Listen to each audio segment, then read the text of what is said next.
We're spending the next 2 weeks exploring northern Thailand, from the bustling streets in Bangkok, through ancient wonders and up to the tranquil countryside of Pai. So join us as we dive into Thailand's legendary food scene. They're very spicy. Bike through ancient temples, stay in some of the most unique accommodations. I am going to move this bed. Are you ready? And challenge ourselves to spend $30 at the famous Chiang night market. With challenges, delicious food and unforgettable experiences, we've packed our Thailand adventures into one epic vlogumentary. So grab a cup of coffee or maybe some pad thai, sit back and enjoy. Good morning from our very first day in the loud, noisy, crazy but beautiful city of Bangkok. We've decided one of the first things we should do while we're back in Thailand is go on a food tour, which is going to end with the ultimate Thai dessert. And start with something a little bit weird. This isn't on the list, but pick these up at 7-Eleven when you're here. I don't know what they put in them, but it tastes like my childhood.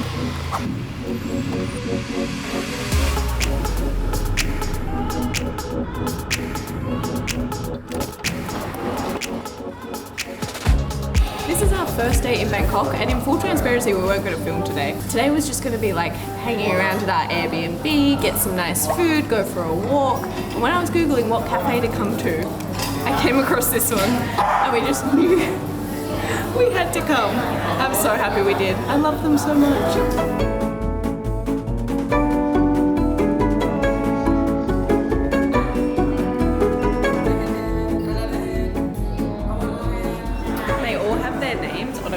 And Jordan's made friends with one called Pork Chop.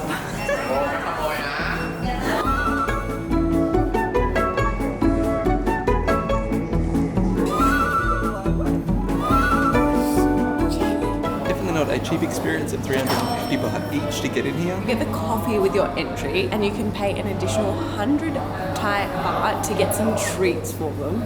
But the really good thing is all of the staff here are making sure everyone at least gets a cuddle and a photo. So even if you don't get that, they make sure. Like we got these awesome photos surrounded by corgis. It was so nice. Jared. This is my new friend Jared.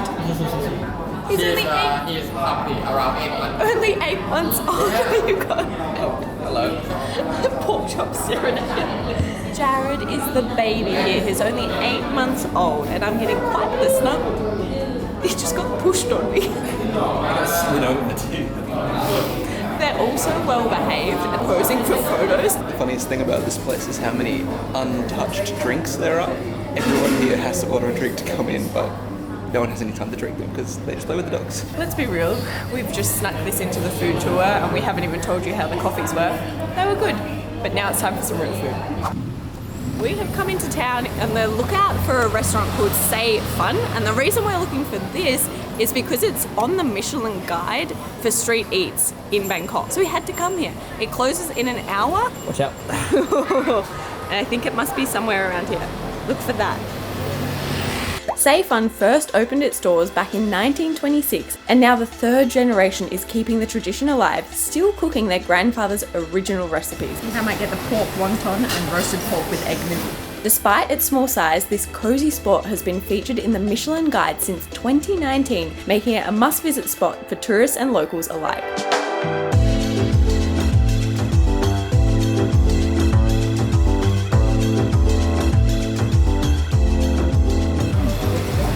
So this is what they have the Michelin award for, the specific thing. It is pork and rice and Chinese sausage and a fried egg. And I've already had a bite because I couldn't wait. And it's quite good. Also, I'm really hungry. I went for the pork wonton and pork noodles, and Jordan got them dry style because that's what the waitress said is her favourite. Yum. It's good to be back. It's so good. So simple and savoury, but so delicious. I think this is my first ever Michelin star restaurant, and it is incredibly busy, and we got our food quickly. Yeah, it is like so calm and quiet in here. There's no yelling like a normal restaurant. It's really nice. Next, we're on the hunt for some traditional Thai dishes. We're heading to the Chatuchak Weekend Market. It's estimated that over 200,000 people visit this market every weekend, and with over 15,000 stalls, it's easy to see why. You'll find anything and everything here, from souvenirs to knockoff brands, and most importantly, food.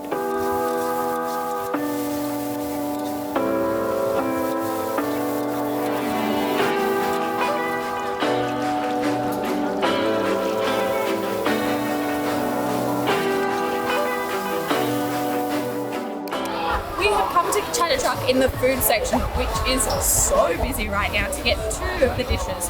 One, a Thai specialty, pad Thai, and the second, I don't think we've ever had before, a barbecue pork with rice. This is cow moo dang. It's bread barbecue or crispy pork. It's got a fried egg in there, some sliced Chinese sausage, and some cucumber with some rice. It's like a staple and it's everywhere, but apparently Chatter Chapter is the place to get it. I'm not a big barbecue person, but that pork is delicious, and the crispy pork skin on the top. Wow.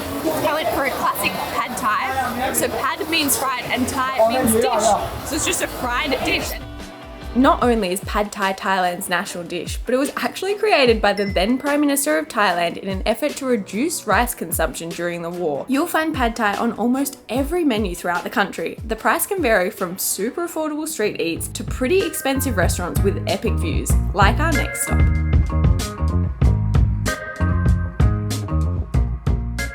For our next dish, we've come to the riverside. So we found this restaurant that's kind of alone. There's no one else here, and we're gonna get some Thai cuisine.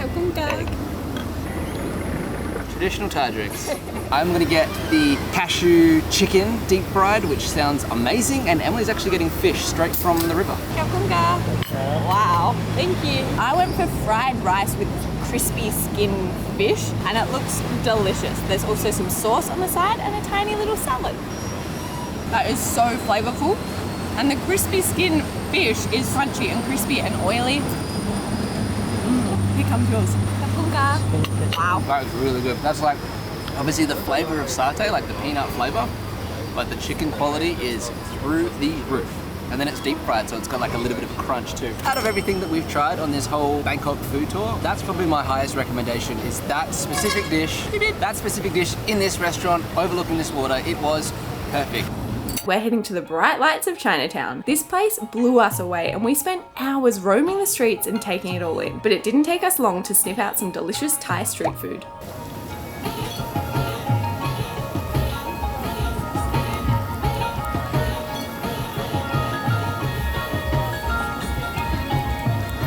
We walked past a man selling gyoza. No one was there, so we ordered some, and as soon as we ordered, I think 4 more groups showed up. It's just on the side of the road with a propane tank and this massive wok full of oil frying up pork dumplings. They are huge. There's not much in this world that beats a pork dumpling. The meat inside is so tender and herby, but the outside has been crispy. Those gyozas were insane. They tasted incredible. But we have got the lucky last thing that we've been the most excited to try since we've come back to Thailand. It is the best dessert here, the crown of Bangkok.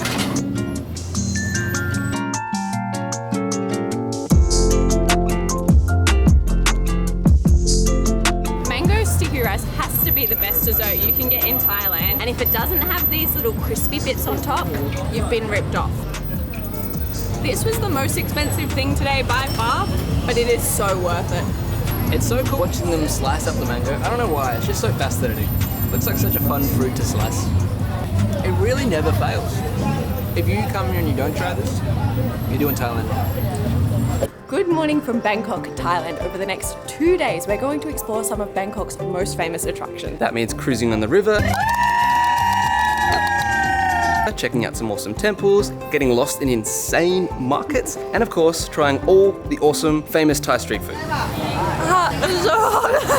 We have packed 10 things into these 2 days, not including anything else fun that we stumble upon. So if you're looking for stuff to do in Bangkok, Thailand, you've come to the right place. Our first stop is arguably one of the most famous places to see in Bangkok, the massive Wat Arun, made famous by like this middle spire that people can climb up. Don't know if you still can or not, but we're heading there in a very unique way. We are catching effectively a bus on the water that's going to take us from where we are here, one of the main stations, up to Wat Arun and drop us directly at it. And it's only going to cost 15 baht. But if you are here, there's like 5 or 6 choices of different lines you can get that signified by the flag they hang on the back of the boat. There is other options to get you to Wat Arun on the river, including like a tourist boat that I think is around 40 Thai baht each, or you can go on a tour which is on the canals with a long-tail boat, which I think is like 400 Thai baht per person. So something for every budget. As it turns out, the orange line that we wanted to catch doesn't actually go to Wat Arun at the moment, so the cheapest option is the tourist boat. I'm not complaining because it's got air conditioning. Apparently they built a pier, and that means the orange boat can't land there anymore. I don't really know.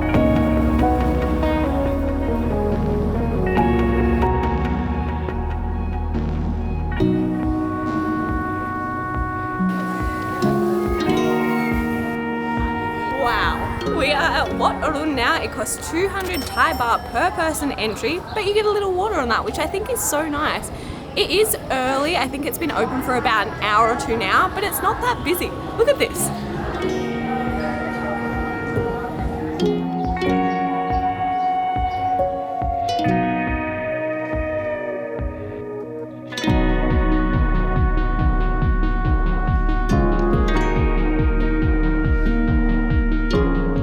Maybe a few years ago you used to be able to go all the way up to the top, but currently you're only allowed on sort of the first level. The stairs to get up here though are like that. It's like a pure ladder.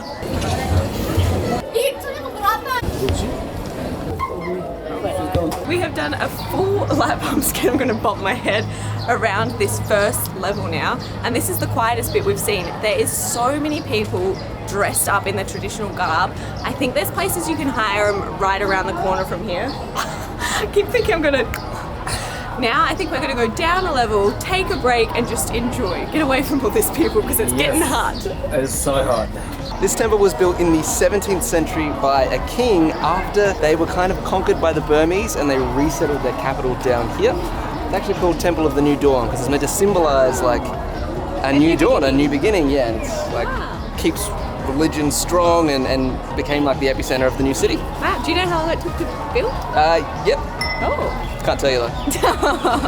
It must have taken just an insane, unfathomable amount of time because the detail is wild and it's all mosaic as well. I do know there's not like a confirmed completion date. It's somewhere in the 17th century, but not a date because maybe they just kept adding to it. It certainly looks like it. Full disclosure, we aren't huge temple people. We like to see them every now and then, but we're not going out of our way to see every single one. This has blown me away. I don't know if it's because we haven't seen a temple in a long time, so my bar is like completely reset. I just can't believe the level of detail that they have here and the amount of people. One thing to note if you're coming to Wat Arun or really any of the temples here in Bangkok is that you will need to cover your shoulders and your knees. It does seem like they offer free or donation-based cloth, so you can cover up if you are wearing shorts that day.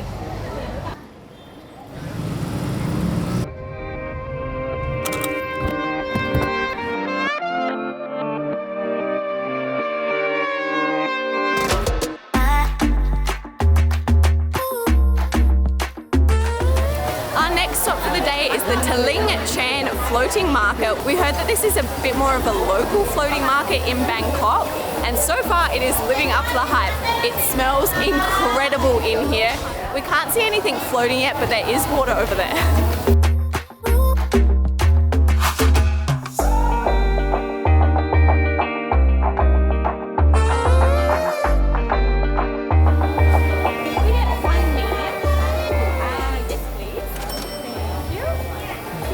Breakfast of Champions? This wasn't on the list, but in this heat, how do you pass coconut ice cream and say no?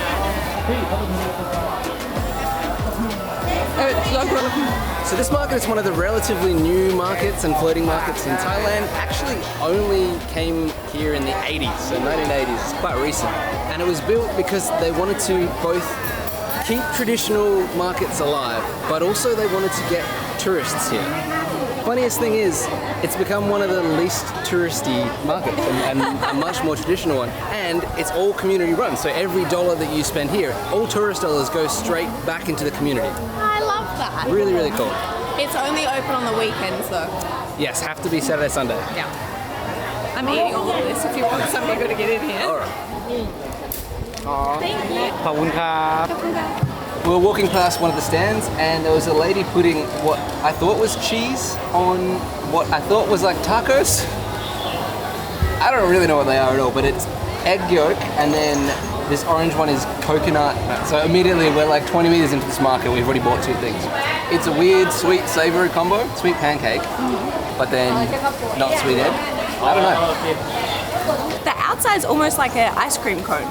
Yeah, It's the inside, there's flavours I've never had before. I really like it though. brand new experience.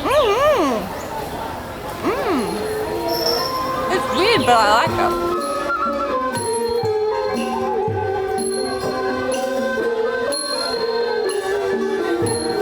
They've done really well there. It really doesn't feel touristy at all. Like maybe the first bit you walk into has a little bit of touristy stuff and there's even like little take-home souvenir things, but as you get to the back, it's just locals, proper eating lunch, cooking. I really liked it. That's like my highlight so far.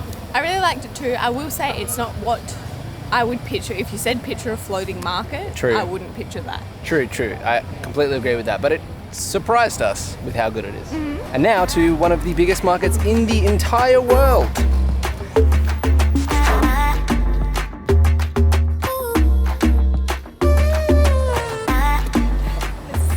So this is one of the biggest markets in the entire world, on 35 acres, 1,500 stalls, separated into 27 different sections. So you can pretty much get anything here. If you're from Australia, it definitely gives royal show vibes. If you're from the US, I guess like a fair, kind of feels like a fair. It is one of the things where unless you love markets, you'd probably want to dip in, dip out because it's so hot and busy. And we finally found the food section.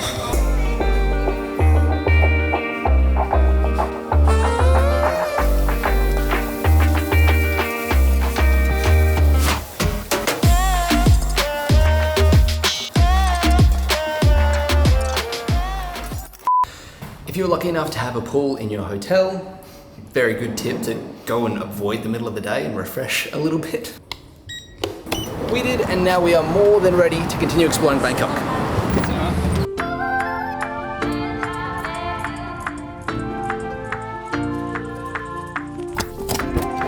It is no secret that Bangkok is just a huge city, but if you ever want to escape the concrete jungle, there are public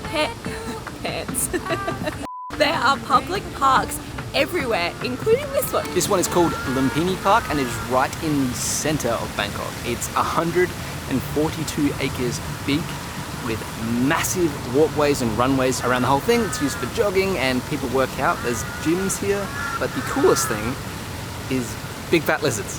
There are monitor lizards here that can get up to 50 kilos.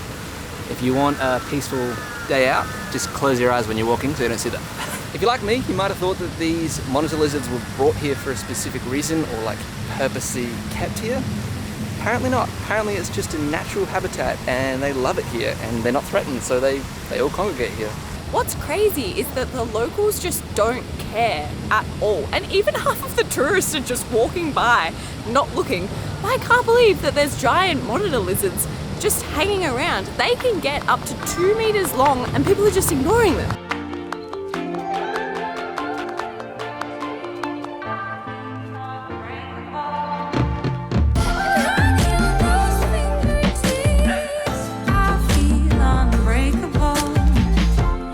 Wow. So there were these guys kicking like I don't even know what it is, like a ball that doesn't bounce very well over a volleyball net, but like bicycle kicking it. So I asked if I could film them. I don't know how they get that flexible, but coming to this park just to view that alone it's pretty cool. Where did the tickets go? There are tickets. Oh, the tokens. You tap on and then you return it at the end.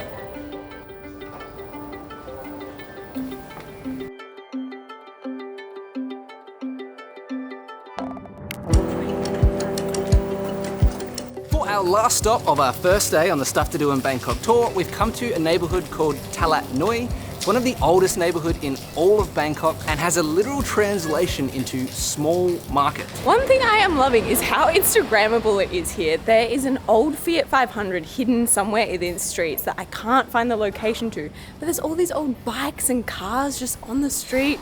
Crazy artwork on the walls. It is just stunning here. It is such a unique little neighborhood in Bangkok, and from what I've read online is that during the day it's pretty chill and relaxed here, and as the sun goes down it really starts to pick up and become a bustling spot for nightlife, restaurants, street eats, all of that good stuff.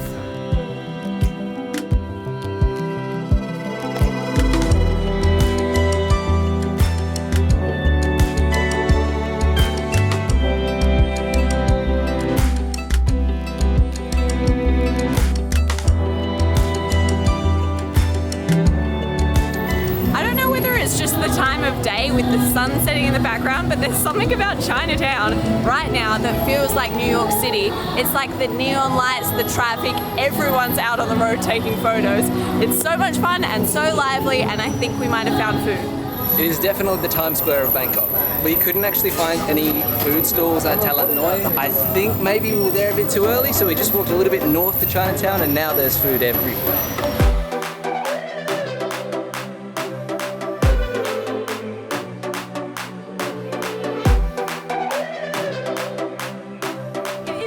Down here, everyone's walking in the middle of the road even though there's still cars driving on it. We found someone frying spring rolls right on the street. It was this set for 50 baht, so we couldn't say no. So crispy and oily.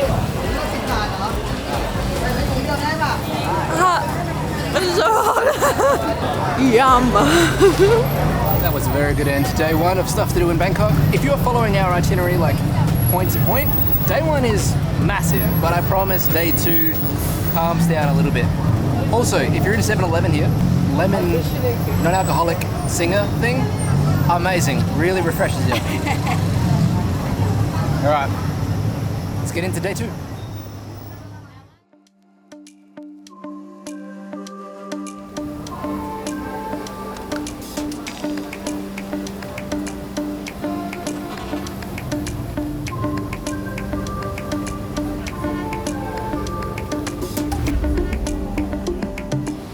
Day two of stuff to do in Bangkok, we have caught the boat to come to a cafe that should have a pretty epic view.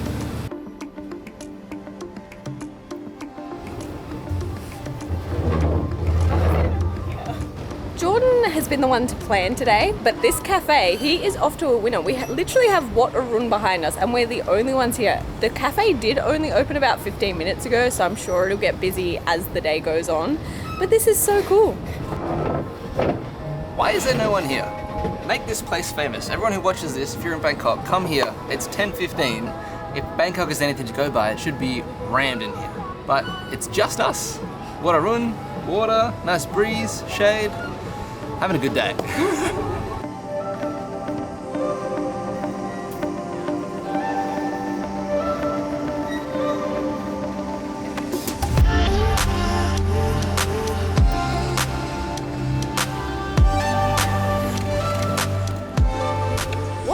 Or Wat Pra is one of the main things to do in Bangkok. It costs 300 Thai baht per person and they're open from 8 till 7:30 at night daily. It is home of the reclining Buddha. That Buddha is 45 meters long, which is insane, 15 meters high and covered in gold. And is said to be the oldest temple in the city. It's actually older than the city itself. So this was here and then Bangkok got built around it, which is just crazy. 300 baht is just on the line for us to see a temple. And because we're in Thailand for so much longer, there's other temples we will see later in this trip. Plus, we have decided to spend that money on something more exciting this evening. The other thing very similar to Wat Po is the Grand Palace. It's like another 10-minute walk in that direction. It's all quite central here. We're not going there either. That's 500 baht to get in, which just seems crazy to me. You can't even actually go inside of the Grand Palace, which I think a lot of people think you can, but you do get entry to two other parts in the complex. I think if you're on a holiday or like a vacation here, absolutely. 100%. But we're doing so much of Southeast Asia, we really need to pitch up tents.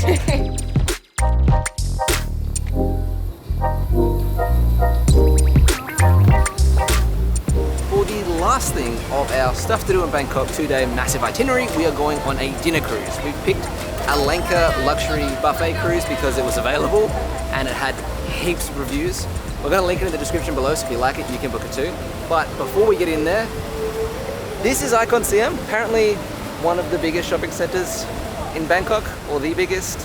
It's new and it's fancy and we're going to wait for our cruise in there. Icon Siam is wild. It is just luxury store after luxury store and then crazy themed food courts. We have decided to splurge for a little beer before we board our cruise because that's the one thing that's not included in our cruise is alcohol. What sort of pour is that? This is hard to pour. This pour will be better. Oh, good. Still not that good. Not great, yeah. So like every dinner cruise in Bangkok, leaves from the same pier, apparently. It is pure mayhem and chaos and so many people. There's like a mob waiting to get on, a mob that's just gone onto a boat, a new mob just forming now. Our mob's supposed to be boarding in like 5 minutes. Don't know where they are. It's around here somewhere. Is there anyone else with our sticker number? No. Oh, no, they do. They have our sticker? Yeah. We'll just follow them. Yeah.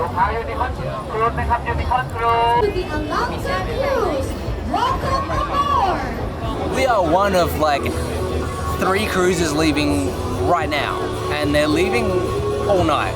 It's insane how many people are fitting on these boats. Like thousands and thousands and thousands every single night.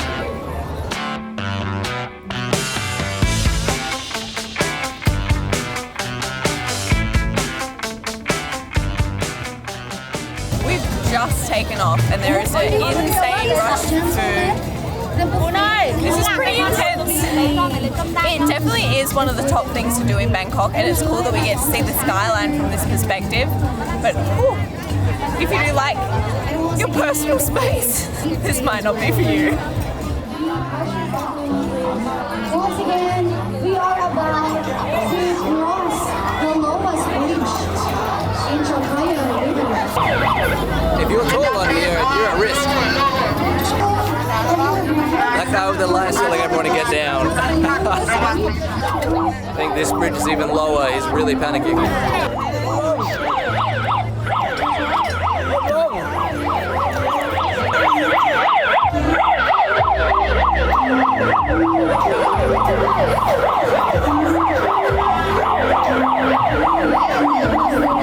Holy shit.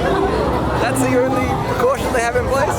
That's insane. So we heard when it's winter and it's like high tide with heaps of rainfall, they can't go under some bridges. I dare say that was one of the bridges they can't go under, and we were so close.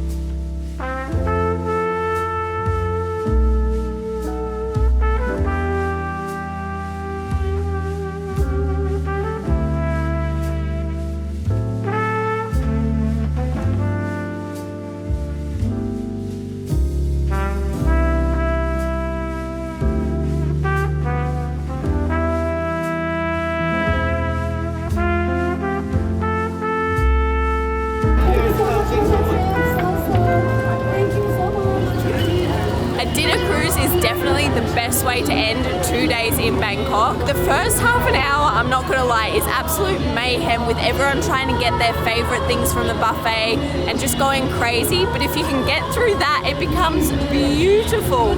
Going past all of the lights, Wat Arun all lit up, the Grand Palace. The perfect way to end 2 days in Bangkok. Today, we're exploring our new favourite place in Thailand, Sukhothai. After a 6-hour bus ride from Bangkok, we arrived at this historic gem, the ancient capital of the Thai Empire. Sukhothai is home to over 200 ancient ruins, a spectacular UNESCO World Heritage Site, and a unique night market. You need to add this marvel to your Thailand trip.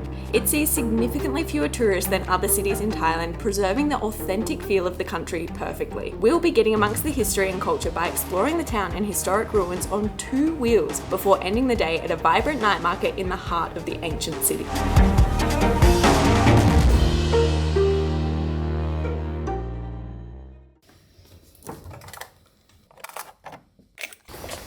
We've done a Thailand trip before, and last time we were here, we pretty much caught a bus all the way from Bangkok to the north in Chiang Mai. Missing over half the country. So when we knew we were coming back, we wanted to look into the smaller, lesser travelled towns that we could see along the way. Welcome to the ancient city of Sukhothai.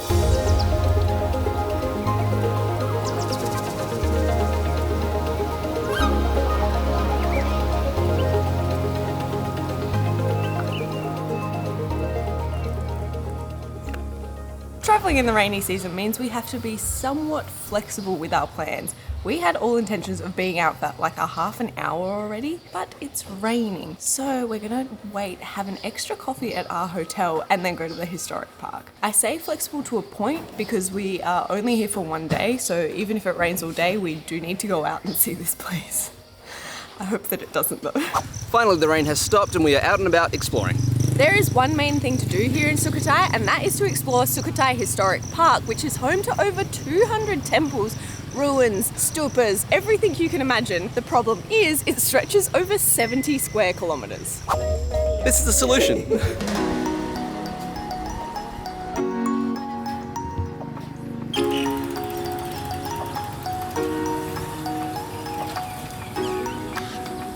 We had read online that there were different areas that you can book into, and it's like 100 baht per region, but it was 100 baht for us and 10 baht for the bike. Pretty sure for everywhere. Because the historic park is full of temples and religious sites, as with everywhere else in Thailand, you do need to dress modestly, which means I am going to be hot today, covering my shoulders, my knees, my torso, being respectful.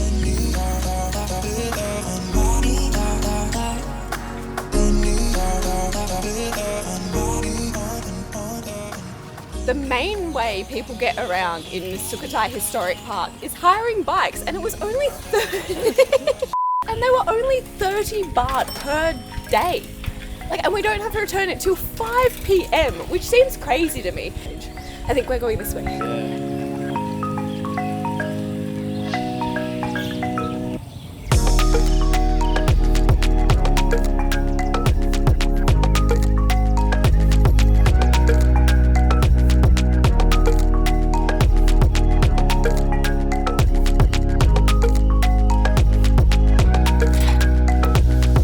Say off the bat, sorry in advance for any pronunciations. We're generally trying our hardest. We both speak English solely, so it is difficult for us to sometimes get the pronunciations correct. Our first stop for the day is Wat Maham Thet. This is the historical spiritual center of Sukhothai because it houses the seated Buddha and iconic lotus-shaped stupas. It was built in the 13th century, which is when Sukhothai was the capital of Thailand. This is our first temple of the day, and we're here alone. Almost alone. Here's our new guide.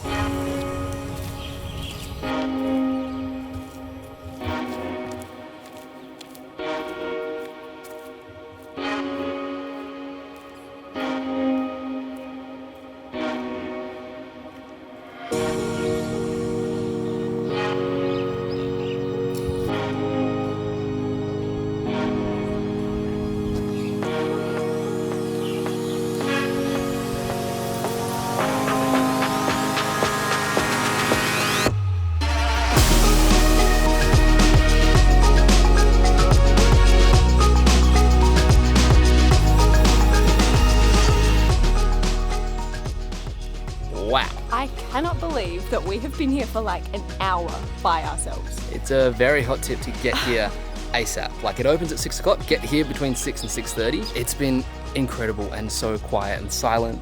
Having all of these monuments to ourselves is unreal. The fact that we're at a 13th century temple by ourselves, being allowed to walk on it and touch it and soak it all in. Can't climb on it, No. but there's signs. there's areas that you can. But now the tour groups have started to join us, so we're going to head on to the next one.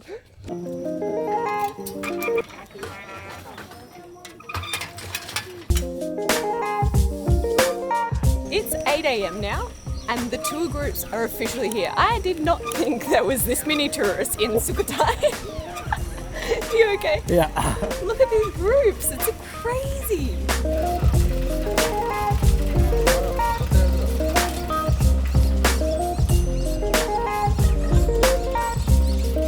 Vlogging and writing is not a skill I think I have, so this might end badly. But the next temple we're going to is Wat Sai Si. It is kind of like its own temple on its own island in a lake. It looks really, really cool. It's not as big as the last one, but I think it's got its own specialness. And it looks like all the crowds go to the big temple first. So once again, we're semi-alone. Now I don't have enough hands to stop recording. Everything I read online and the sign at the ticket office says that you should dress modestly, which means covering your shoulders and your knees. But I have seen multiple people now with their shoulders out in short mini skirts or mini shorts. So I guess they're pretty flexible with that rule. I would still personally do it just to be respectful of this area. And we just spoke to some other tourists, and apparently there is a night market right here within the ruins tonight. So I know what we're doing for dinner.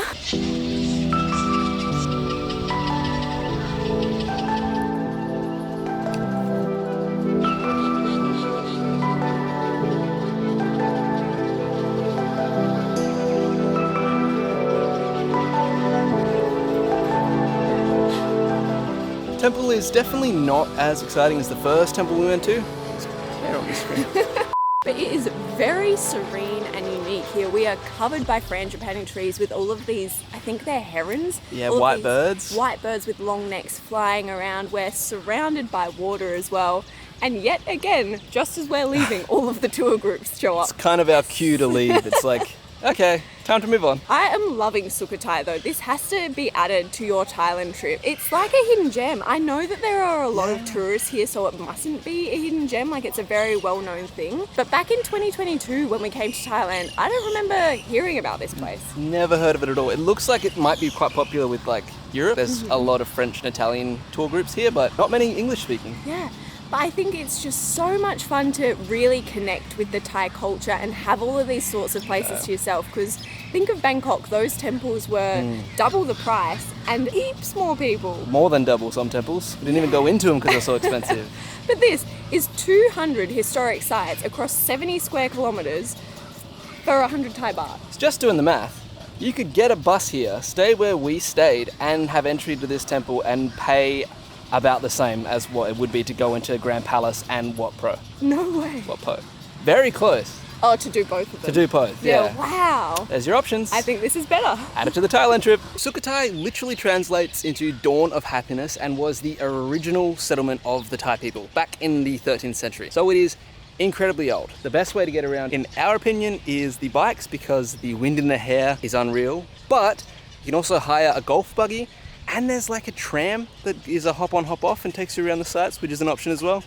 We could have gotten a tandem bike. And apparently they have tandem bikes. The bikes you can hire, there is a shop just outside of the main entrance. And I'm pretty sure the golf buggies you can hire at the main entrance. Yeah.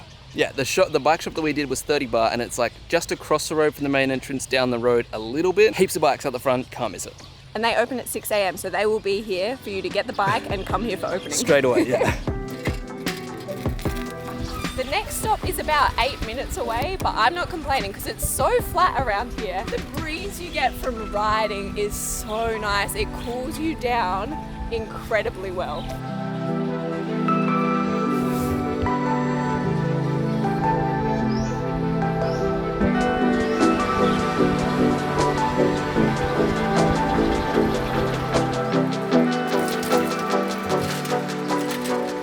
Judging by the sign, I think we need extra tickets here, but also there's places that sell coffee and cold drinks, which sound very good. 200?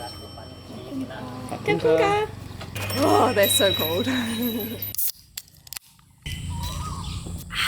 I needed that after that bike ride. So we've come to Wat Si Chum, which might be the one that I was looking forward to the most. It does turn out that this is an extra ticket, so it's sort of set up into like north, west, east sectors. We are now in the north, so we had to buy another 100 baht ticket.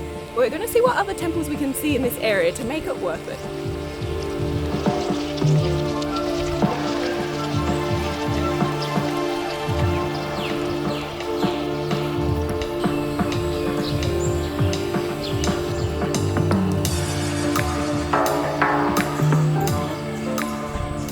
This is the home to the giant seated Buddha, and when I say giant, I mean it. To put it into perspective for you, the hand alone is about the size of a small car. This site is so significant because it is said that the Buddha once spoke. Apparently it used to speak to soldiers before they went off to war for moral support. When in reality, there is a hidden staircase inside the statue structure, which allowed a person to speak through the statue, giving the illusion that the Buddha was speaking. I'm not 100% sure where the staircase is, but we have two theories being here in person. And one is that you can go around this side of the statue, and you can see here how it's hollow where the other side isn't. There might be a staircase there. The other one is that there's a hole in the wall right here, and you might be able to walk through the walls and up. Either way, just wild.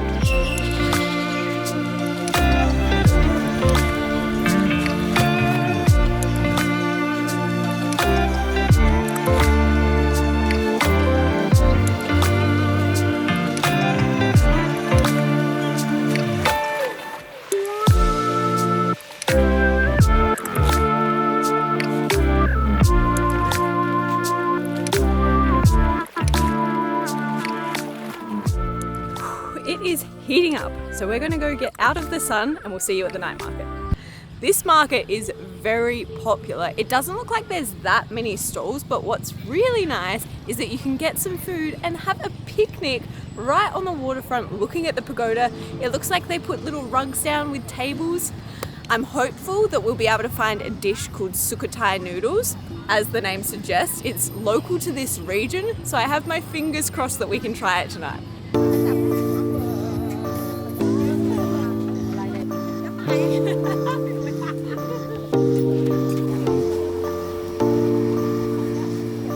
So we're trying to find these noodles, but the language barrier is proving difficult. There's noodles that look incredibly similar to me, but apparently doesn't have crispy pork or something, so I think we're going to get it and say it's close enough. It must be it has to be.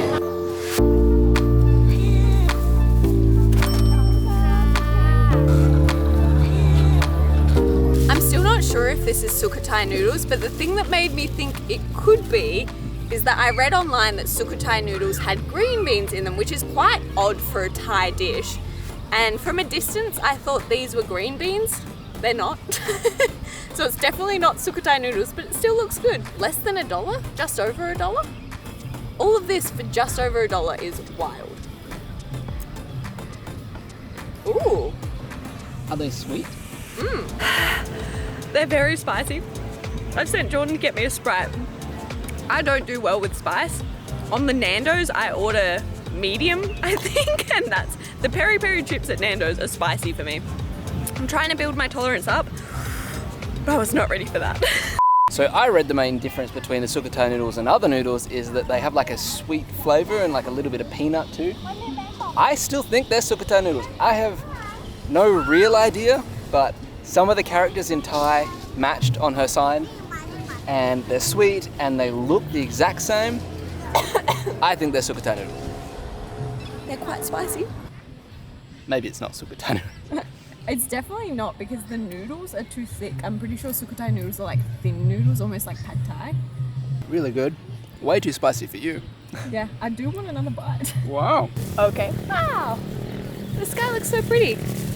We went back for round 2 and got meat on a stick and spring rolls.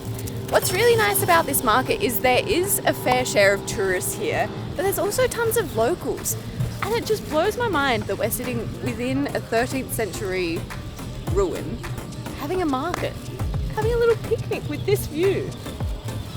I love it here so much.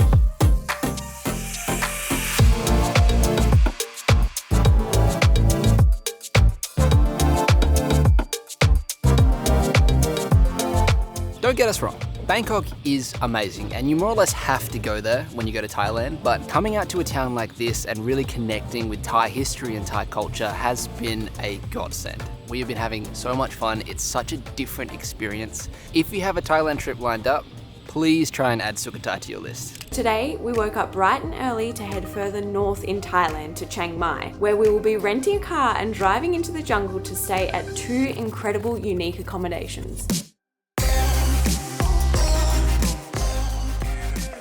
It is no secret that we are still very much budget travelers. Our accommodation in Bangkok literally cost us $22 per night, and that was on the expensive side for us. So after 2 very long bus rides from Bangkok up north of Thailand into Chiang Mai, we're flipping the script. We are spending the next 2 nights in 2 separate rooms at the Lanna resort here in Chiang Mai. I say here in Chiang Mai, but really the resort is about an hour's drive outside of the city, so We needed to get a car. They were really, really nice, and they've upgraded us, which is super, super sweet. I kind of wish they didn't, because we went from like the tiniest car possible to a regular size car. I'm not the one driving, so good luck. Turn left onto Bun Ruang Rit Road.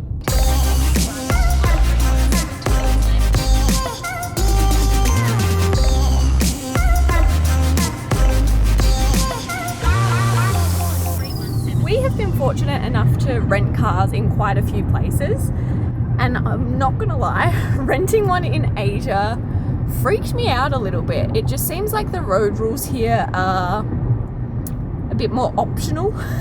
But so far, Jordan has done really, really well. We're just driving how we would normally drive, and if we're going too slow, people can overtake us. I'd say here it's like a 50% rate whether someone would like indicate to change lanes, whereas we've seen like in Bangkok, there's no indication to like cross 5 lanes. So here it is definitely more structured driving that I'm used to. But this drive is going to take us 1 hour up into the jungle. And what I really love about it, what I'm hoping to love about it, is that Chiang Mai as a city is completely surrounded by national parks, like all different jungles, and we are driving right through them. So with any luck, we should see some pretty cool greenery on our way.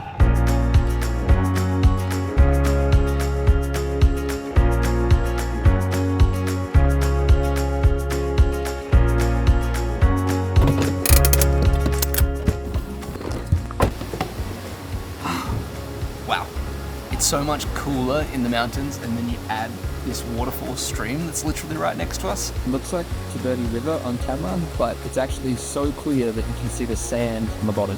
It is very fancy and luxurious here, much more than I had anticipated, and their photos online do this place justice. Like, I had high expectations and it's already exceeding them. And I'm so happy. We did arrive about 3 hours too early to check in, so we've just been sitting here doing some work, and then they brought us afternoon tea, which is so sweet, and it's mango sticky rice.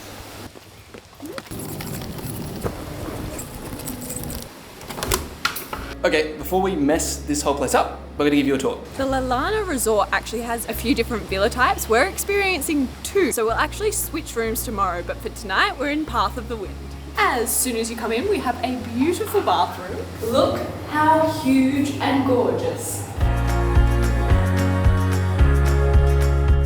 As you come down the main hallway, there are 2 rooms here. So you could come here with your couple friend, your mum and dad, family members, and have completely separate areas. They do look identical.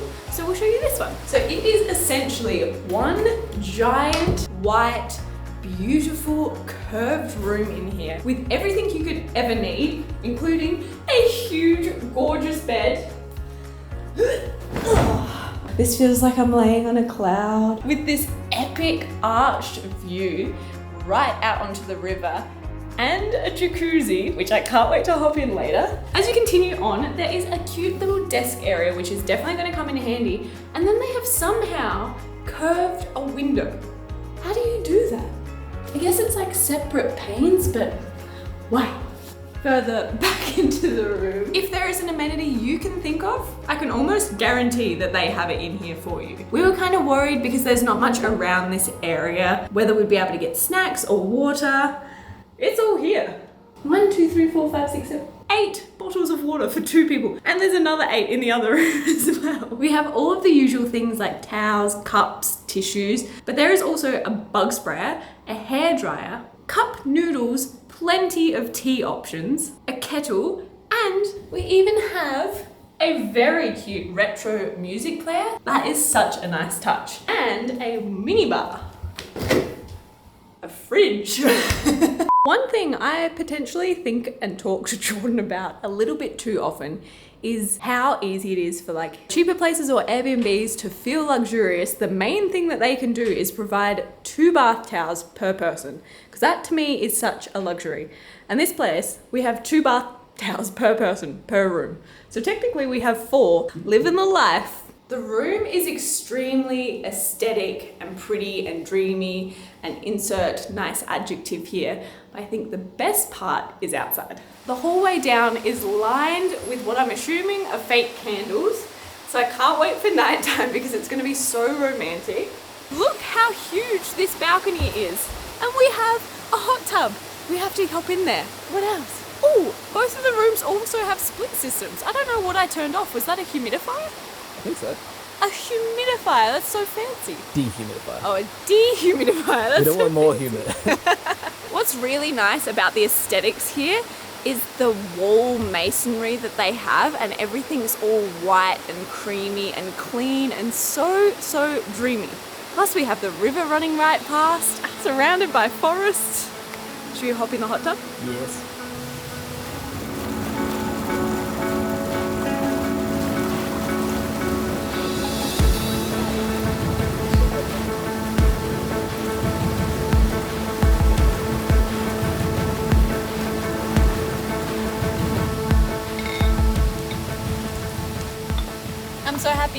When you've got to the part of your life where you have your own private river, feels like you've come a long way.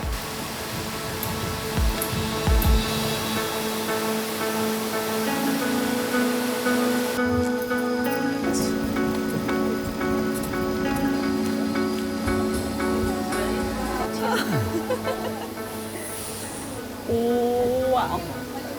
This is a lot of food. So we have gone with the hot pot and grill for dinner, which basically means we get to cook it ourselves. And there is so much.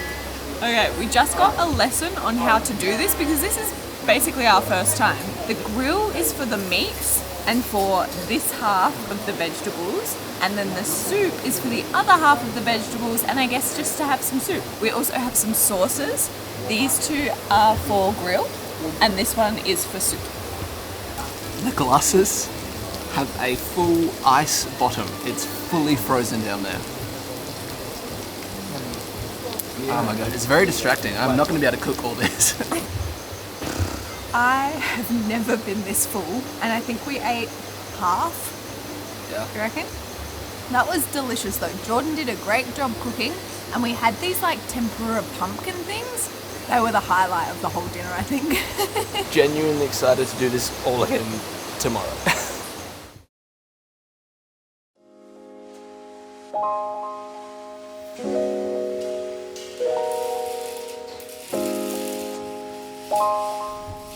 Welcome to our second day in the Lanna resort in Chiang Mai. I slept incredibly well last night. This bed is like a cloud. It's monstrous. It's a full king size, I would imagine, and we got lost in it.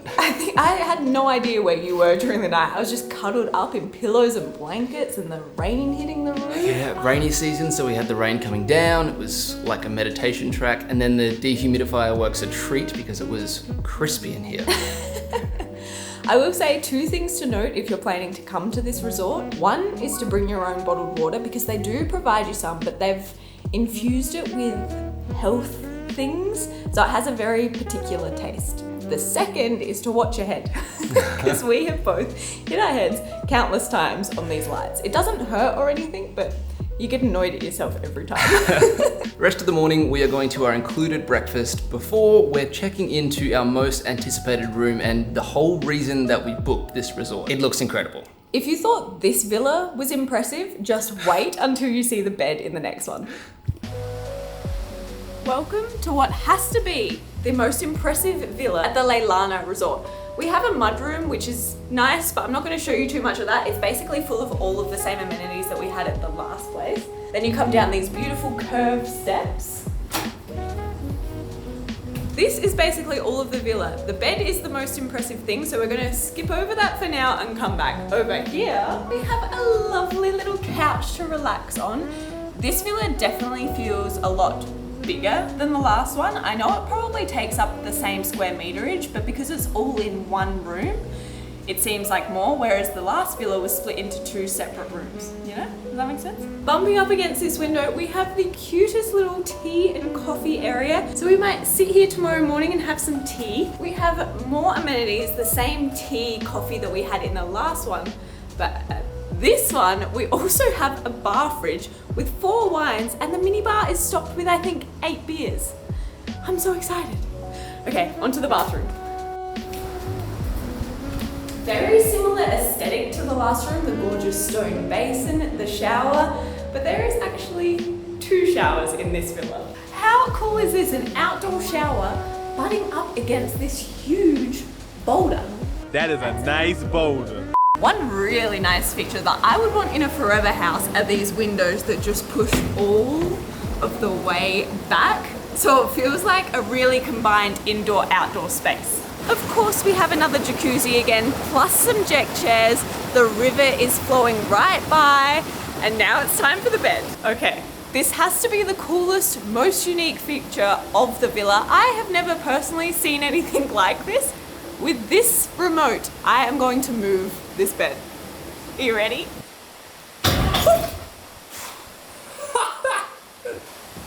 So it's fast. Oh my god! Yeah, watch out, I might hit you. You ready? Yep.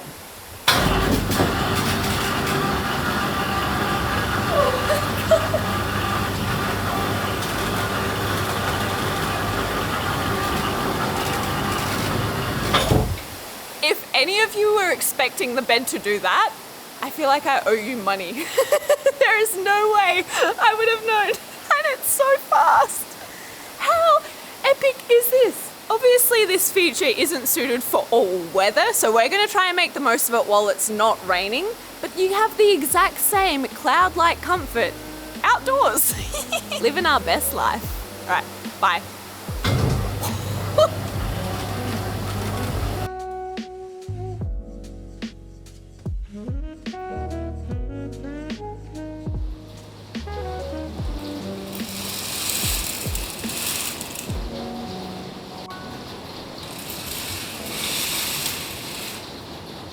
Good morning from our last morning at the Lanna Resort in Chiang Mai. We did have all intentions of filming a bunch more this morning, but it has been raining all night and all into the morning. Yeah, I actually woke up at 2 a.m. because of the rain. Got so heavy.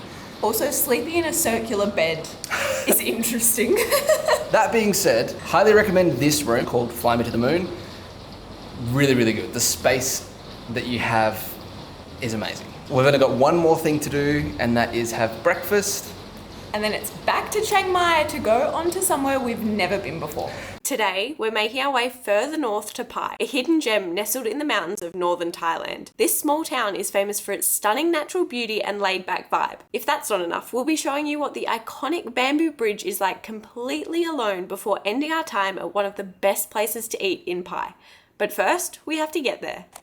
If you want to do the journey yourself, you have to come to Terminal 2 or Arcade 2 bus station. There is a shop front out the front that is selling the tickets. They go every hour on the half hour, but if you get here 10 minutes before one's due to go, like us, there is a chance you're not going to get on board. We actually have to wait in this terminal for 3 hours and then probably get sick on the ride up. Our friends Ash and Kells warned us of how bad this bus ride is. I think I read online that there is 760 maybe turns and wiggly wormies. I normally wouldn't be scared, but when we travelled Colombia and the roads were really windy like that, I got quite car sick. So we have taken the preventative measures today. We've each taken motion sickness tablets and we have a plastic bag with us just in case. We're definitely on this one. Yeah.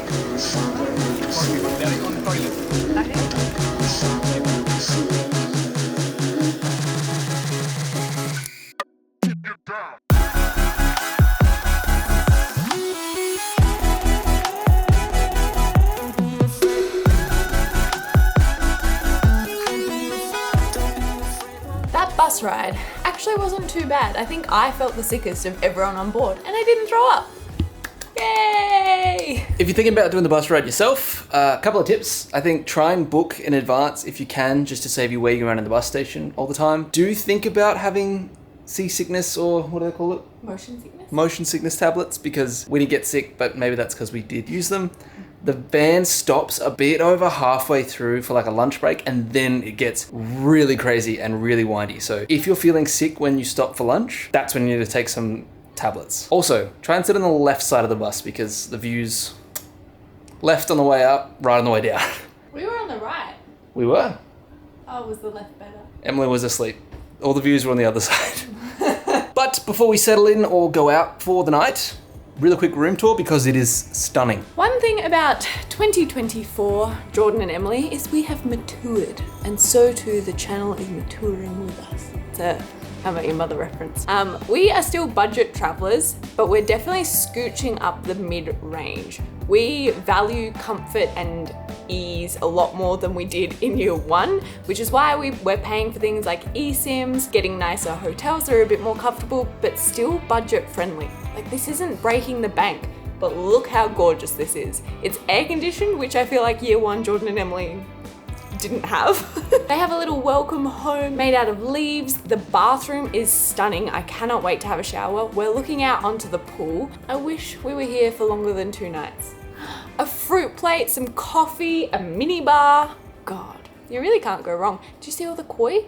There's like one giant one. I think it was bigger than me. It's actually quite a bit later than we were hoping to get into Pai.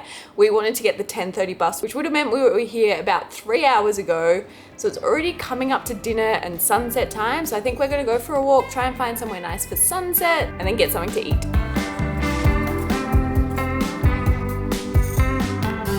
So we just finished walking the Pai Street. Very, very interesting place. We saw on the board before we leave our hotel, people were pinning favorite things to do here. And one of those things was go to sunset at a place called Two Huts. So we just spoke to the next taxi driver we saw and now we're on our way to Two Huts. I am a little bit worried because it looks like it's gonna rain. Slash, already has kind of started.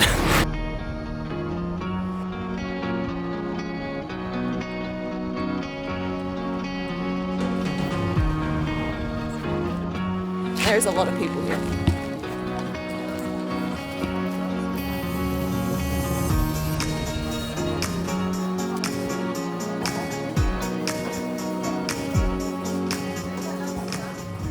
Two Huts is definitely hostel vibes. Like there's a slack line, there's people playing volleyball and soccer, people painting.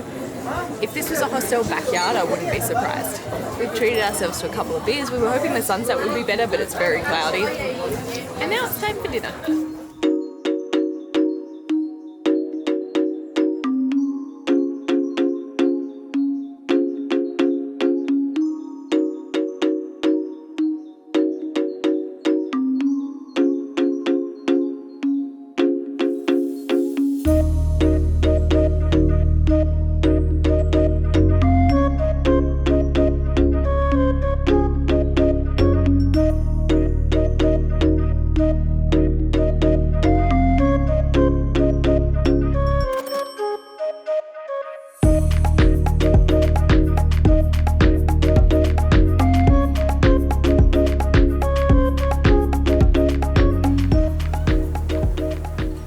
We've only had one afternoon in Pai, but I can see exactly why it's such a hotspot for tourists. It's such a cute little town, but there is so much to do here and fantastic restaurants and amazing walking streets and stacks of stuff to do, some of which we are gonna get to tomorrow, but for tonight, it's bedtime.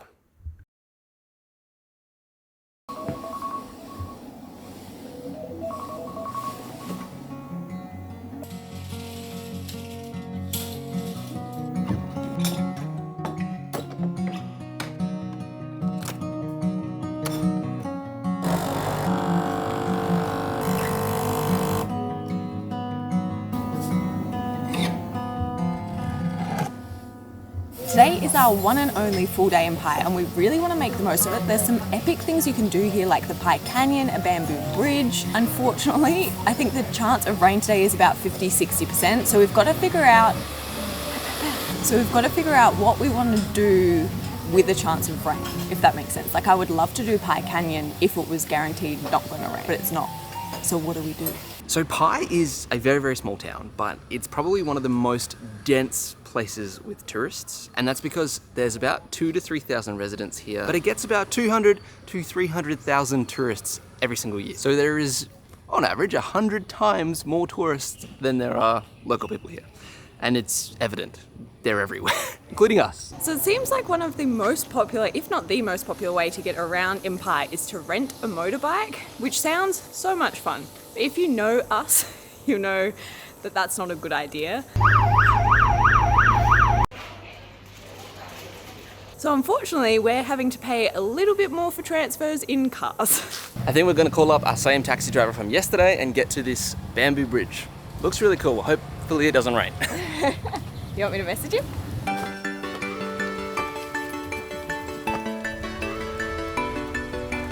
About a half hour and we'll be at the bamboo bridge.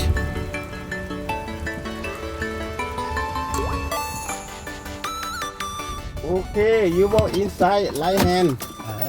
Yeah, I wait here. No?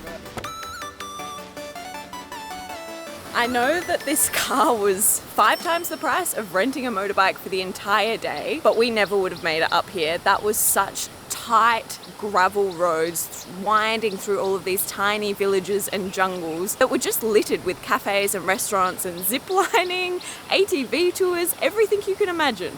It was a bit hectic. I will say it's clearly evident that we messed up. Only having one full day in Pai is certainly not enough. I think you could probably spend a week here if you space the activities out. There is just so much to do for such a small town. Sounds like we're on the Pai Tourism Board. I promise we're not. It's a pretty cool place.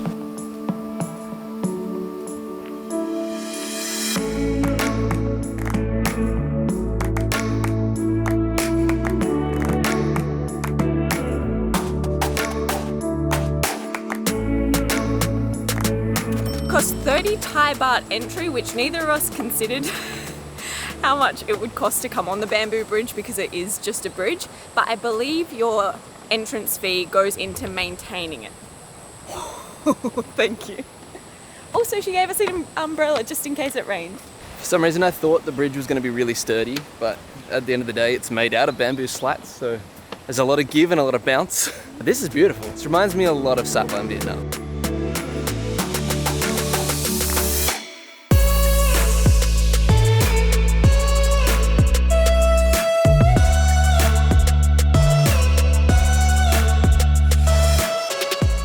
Definitely hot tip is to get here as early as you can. I'm not too sure what time it opens. We were here around 9 a.m. It's about an hour has passed and we've just seen a tour bus roll up, so there's about to be a lot of people here.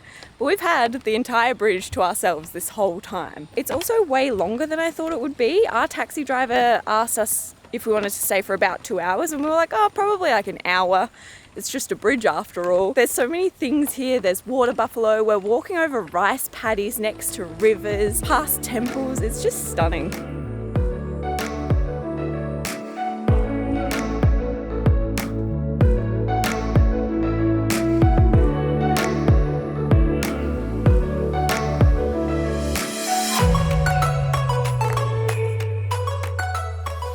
Tells me that the bamboo bridge is about 600 meters long and it ends at this temple, which is stunning. It's not like any temple I think we've seen before. There's a shrine here with all of these rocks, and then the outside of the gazebo has all of these wooden little plaques on it. It's really unique. I like it.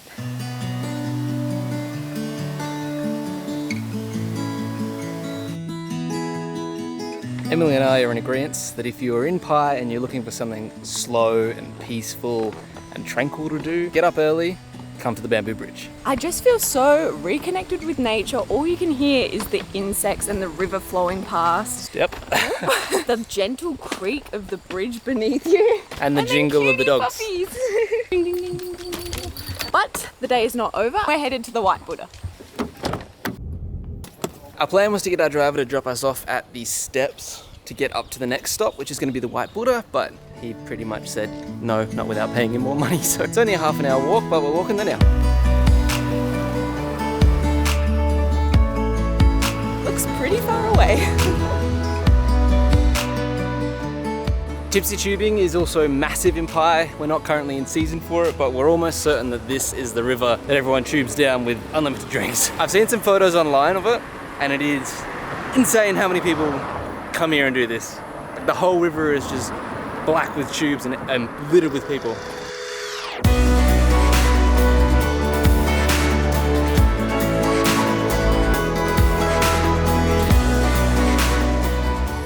I'm quite sweaty, but that wasn't really that bad. The issue is we've only just arrived at the start of the temple, and I believe that there is 360. Yep. And I believe that there is 600 and... Oh, damn it. Maybe I am tired. There's about 300 steps to the top. If you drive, there is a significantly easier way that gets you much closer to the top and much easier on the legs. Obviously we didn't drive, so we have this. Reframe that mind. We get to do this because we're fit and strong. I'm very tired.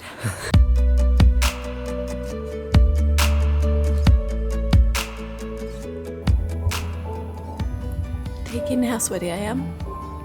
All of those steps, if you drive, you can miss. I'm pretty sure that doesn't count in the 363. I think that is the 630. Wow. I can't do it.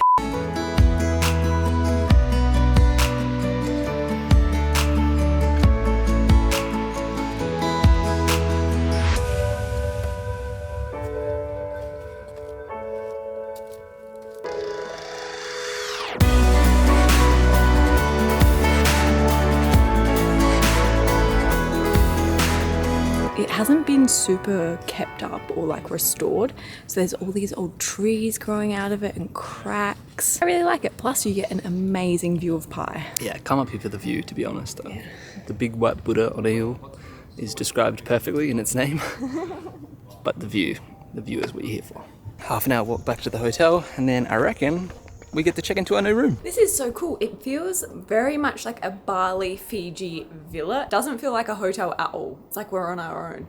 We have a gorgeous main bedroom. I'm sure the bed is unbelievably comfortable yet again. Heaps of amenities, a nice couch, but look how big this is. We can do a cartwheel in here. That's a huge bathroom and a huge shower. Crazy. Now it's time to freshen up before we get breakfast. Now it's time to freshen up for the walking street. It's actually on every single night in like the summer months where it's not raining, but in rainy season it's only Fridays and Saturdays, but it happens to be Friday night. So before we get dinner, I think we're gonna find somewhere to get a beer maybe. I believe at about 6 o'clock it becomes fully pedestrianised, but right now it's very much not. It's definitely not all set up yet, like it's just getting there, but Pai is such an eclectic town. If you wanted something, you could probably get it here.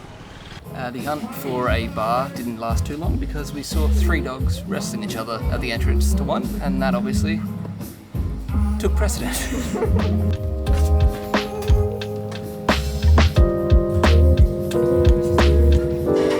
We have come across the road from our hotel to a restaurant called Limoncello. I think this is quite a new restaurant in Pai. It is Italian, because I want pasta.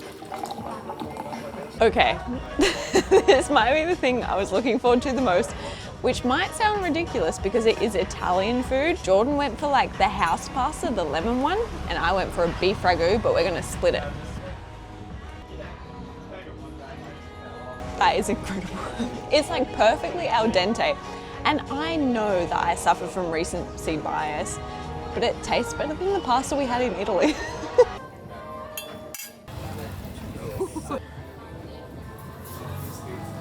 What a way to end our time in Pai. I wish we had longer here. There is so much to do and it's so spread apart. I wish we could spend a week here. I feel like that would be a good amount of time. But with the weekend fast approaching, we had to hustle back to Chiang Mai because we're visiting the epic Chiang Mai night market. Thailand is known for being one of the most affordable places to travel. So today, we're on a mission to see just how far $30 can take us. Good afternoon from the ancient city of Chiang Mai. This place is honestly like a siren's call to us. We always end up back here one way or another. This time we're staying at the Lanna Hotel, which honestly cannot be beat for location. It's within the ancient city walls and most importantly, it's only 1 street away from the main stretch of markets.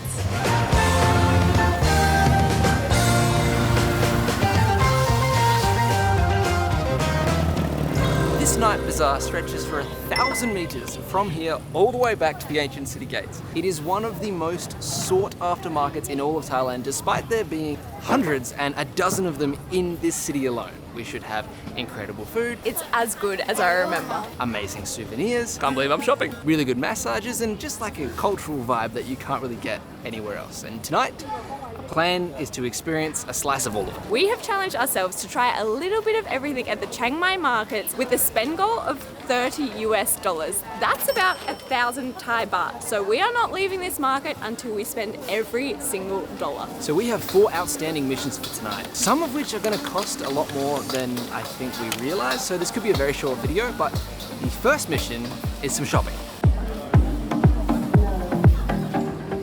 This year I left with a bum bag and a rather small backpack. So I'm on the lookout for a little bag that can convert during the day as just a nice little backpack so Jordan doesn't have to constantly bring his with him because it gets very heavy and hot. They've got to be somewhere. So obviously this is a night market, but we're here at 4 o'clock when it opens, just because we wanted to avoid heaps of the crowds, but to be honest, it's super busy already. And I think just as the sun goes down, it gets more and more and more. To break the fourth wall a little bit, we were here last week and we found this bag and I regret not getting it, which is what we're on the lookout for, but we can't find him anywhere. He has to be here.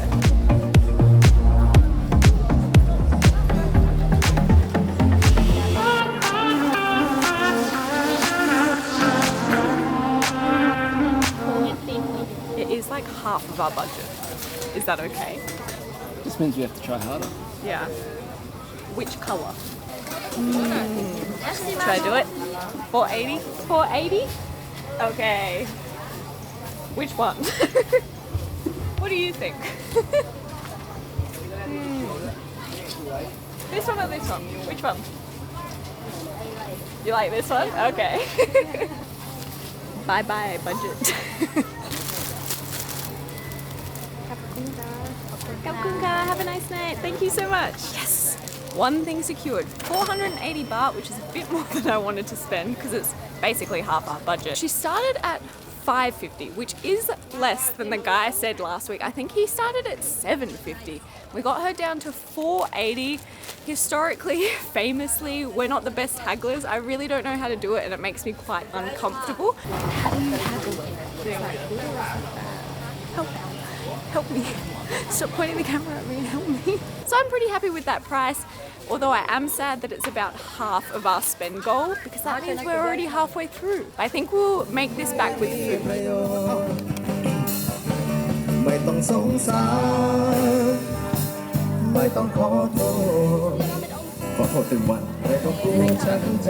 It does seem like everywhere is kind of randomly scattered, except in where the temples are. They seem to be all food courts. It's all flooded with food and really nothing else. So we've definitely come to the right place.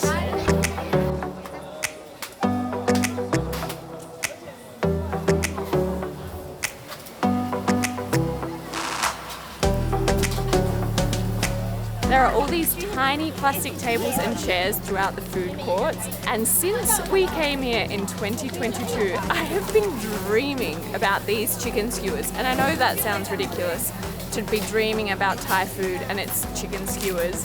There is something about what they're basting this chicken is that is unbelievable. It's a little bit sweet, it's a little bit spicy. I'm drooling just thinking about it. The chicken is cooked perfectly every single time. And they're only 15 Thai baht each. What a win.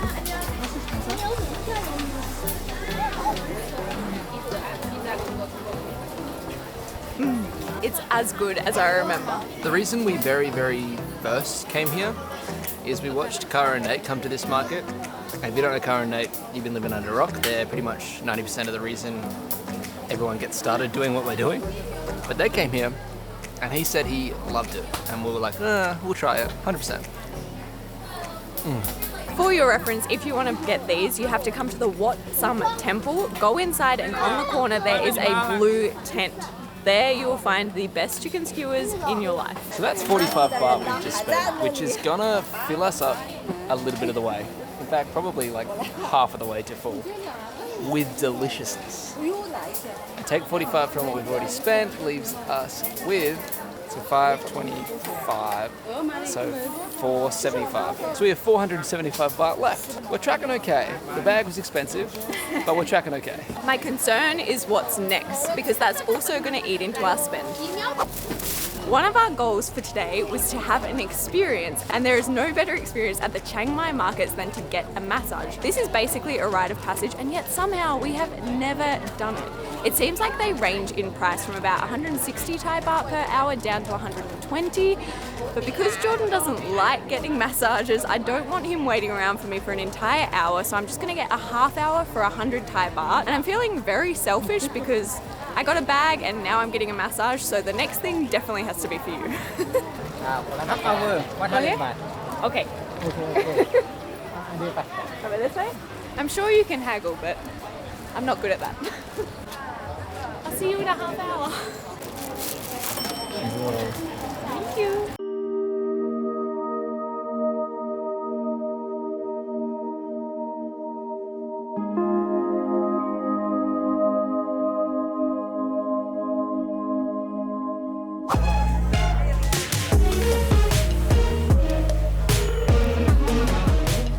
There's some good looking cakes there. Emily would never know.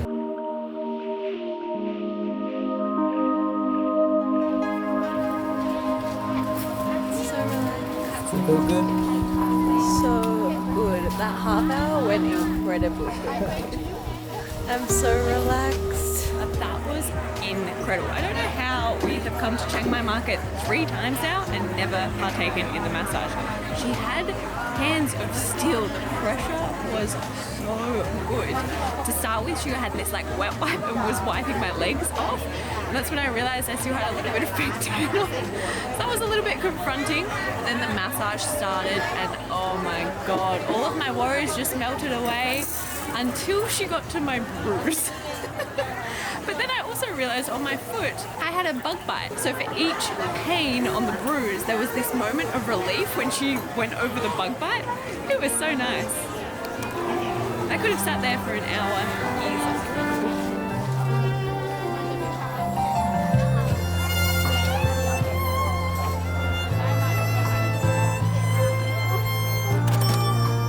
Down to 355 baht. I feel like if we get close but we don't go over the 1,000, we can just donate it.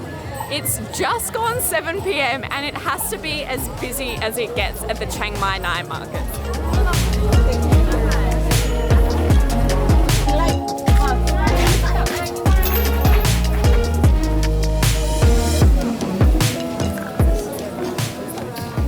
So Emily's convinced me to get something for myself, even though I don't like shopping very much, but I neglected to bring my pajama shorts that I usually sleep in all the time.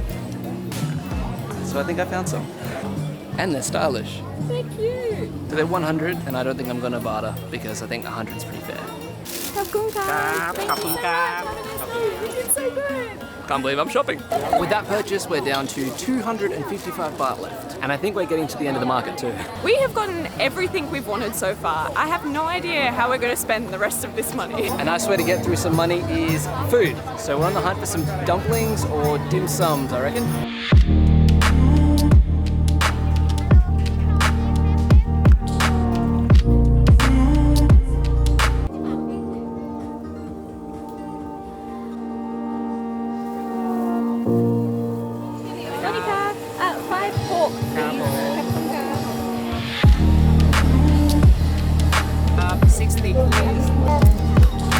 We finally found some pork dumplings that we have been craving all year. These 5 cost 60 baht, which leaves us with 140? 195. Which leaves us with 195. They look delicious. We went for all pork. He topped it with some fried onions and a side of soy sauce.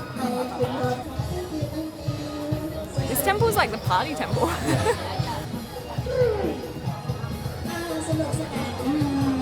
Oh my god. That is melt in your mouth, but so savory and tender. And the soy sauce just cuts through with this sharpness. Yum. Oh,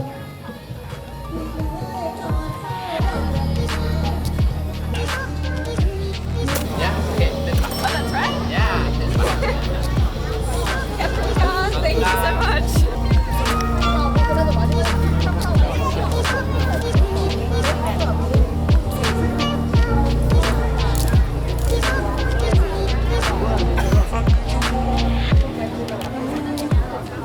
We have officially made it to the gates of the ancient wall, which means we have walked through over 1,000 meters of markets.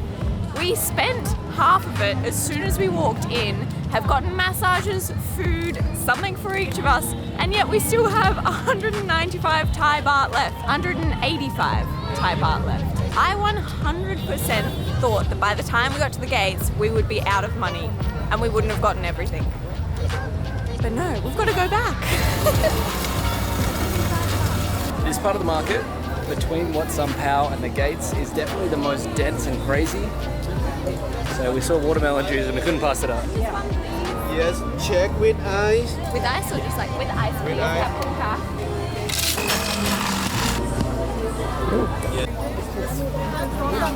Oh no, it's gonna start raining really soon. We've just seen thunder. We even had an umbrella in the room.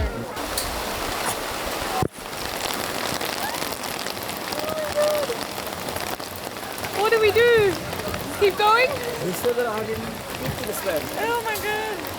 Alright, keep going. Is the camera gonna be okay?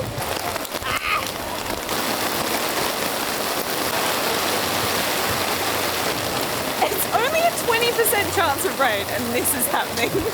That is very classic because today at midday when we were out by the pool in the sunshine, it was 100% chance of rain.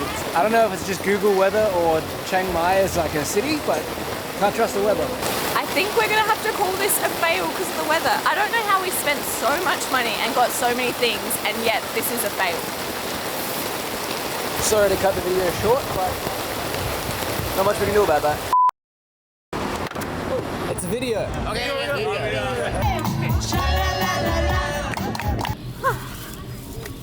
Oh, it's wet.